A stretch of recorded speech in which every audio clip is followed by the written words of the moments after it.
Hello, my name is Natalia, and tonight we are calling your inner little one to join us for a bedtime story. So, if you are already in bed, just keep going. If not, please pause the video and simply get ready to go to sleep.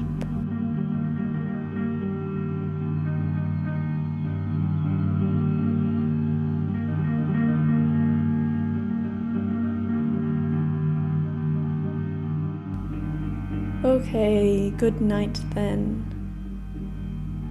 I am going to start this conversation first with your adult self, the one you identify as, the one who is in control of all the subconscious aspects that are going to be present during this time before you go to sleep, before you start to dream away.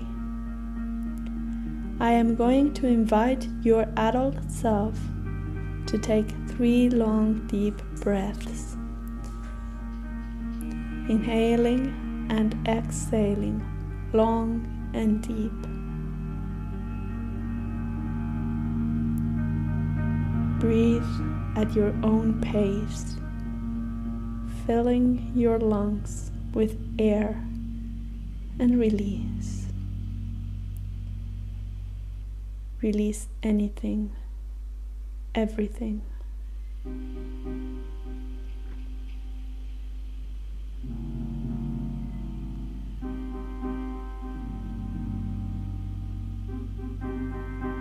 Your adult self has complete agency over all the places around your mind that we are going to explore.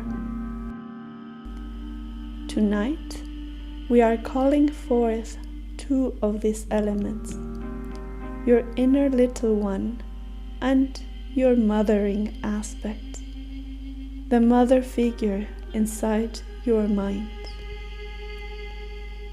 This is not necessarily a female figure.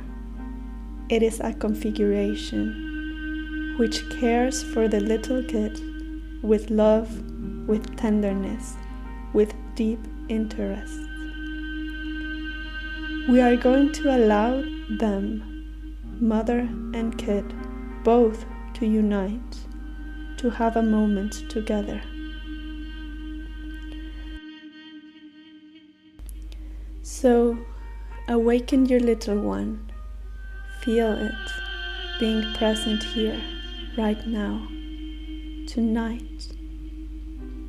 And I invite you to project your mothering aspect in my voice so that you can feel how your little one finds comfort, accompaniment through this story.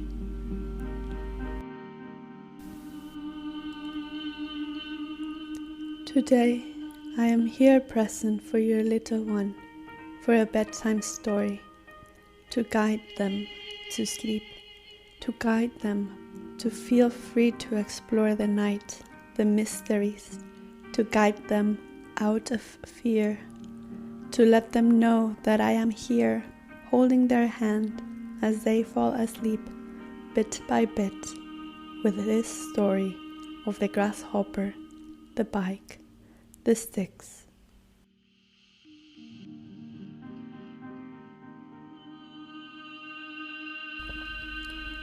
Ready? Yeah. Well, here's an illustration of a little grasshopper and a kid in a park. The little grasshopper is looking at the kid with a curious glance. "Is that your new bike?" asks the grasshopper. "Yes," responds the kid excitedly. "And do you know how to ride it?" "Well, I will learn," replies the kid. "I can teach you," the grasshopper invites with a big smile. "You?" The kid looks at the grasshopper with amazement. "Grasshoppers don't ride bikes." "But we know everything about riding them." The grasshopper adopts the posture of a wise old person. "Nah, don't worry.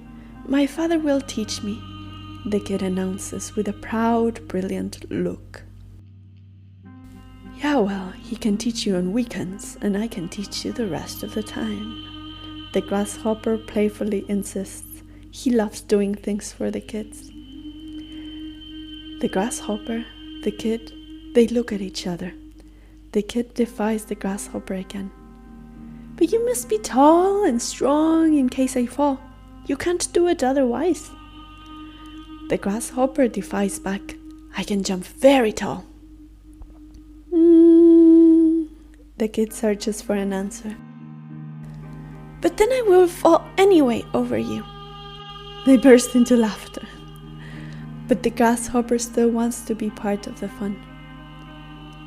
That's true, agrees the little green creature. Maybe you should have bought a smaller bike. But then I wouldn't fit in, the kid points out the nonsense. I would look like one of those circus clowns. I don't know the circus clowns. The grasshopper looks at the kid with his huge, sad eyes. The kid looks back at the grasshopper, at its sadness, and wants to explain. Well, imagine a giant grasshopper on a miniature bike. The kid mimics the movements. Both burst into laughter again. Then they become silent. A thought crosses the grasshopper's mind. Do you realize that when you learn to ride your bike, I won't be able to walk by your side anymore? The kid responds, I can put you in my pocket. Pocket? No. I'm claustrophobic, remember? Plus I must jump every 5 seconds to keep my heart alive. The kid finds no answer to this, so the grasshopper thinks a bit. You will ride your bike and I will stay here jumping until you come back. The kid doesn't like this answer much. I can ride in small circles.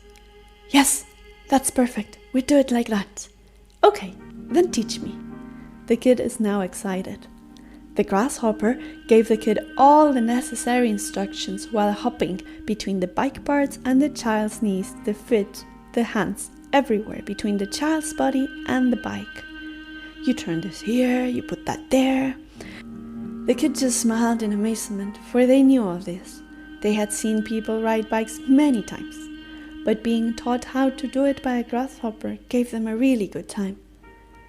The kid heard their mother calling them from their house. It was time to go. See you tomorrow, shouted the kid and ran away.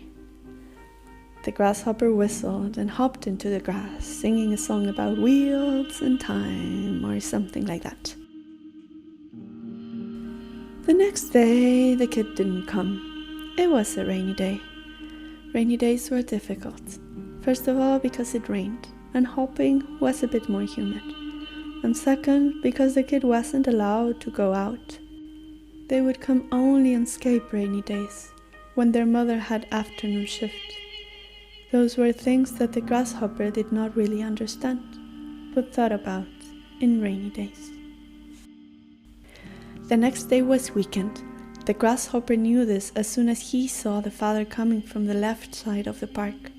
Soon, the kid would also come, and for some time they would do things around the playground. Then, the father would walk back to the left side of the park, the kid would come to the grasshopper, and they would spend the rest of the afternoon together. After their father left, they would always have a special type of smile on their face. This arose a sense of wonder in the grasshopper. When the kid approached, the grasshopper looked at them with confusion. Why didn't you bring your bike? The kid sighed. My mother said it wouldn't make sense. Why? Your father was going to teach you, said the grasshopper. My mother said I had to be careful, that my father might not be able to understand how a couple of sticks can be a bike. What? A couple of sticks? Jumped the grasshopper. Yes, that's what my mother sees when she sees the bike, and apparently my father would also. Really? Sometimes people can be so blind, said the grasshopper with his wisdom tone. What does that mean? Asked the kid. I don't know. I just remember the grasshopper saying this on our bonfire the other night, and seeing sticks instead of bikes might be something like that. Yeah, maybe.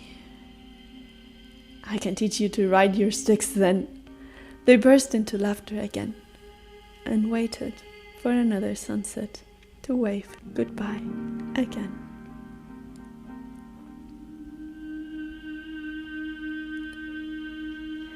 So good night, beautiful one. Rest well, be safe, remain in comfort and in peace. Your mothering aspect is here always to cover you at night and to accompany you during the day with love. With the end of this story, I return the projection on my voice to you, and I talk to your adult self now. Good night. You are in charge of all your inner aspects, of your inner wisdom. Be well, dream well. See you on the other side.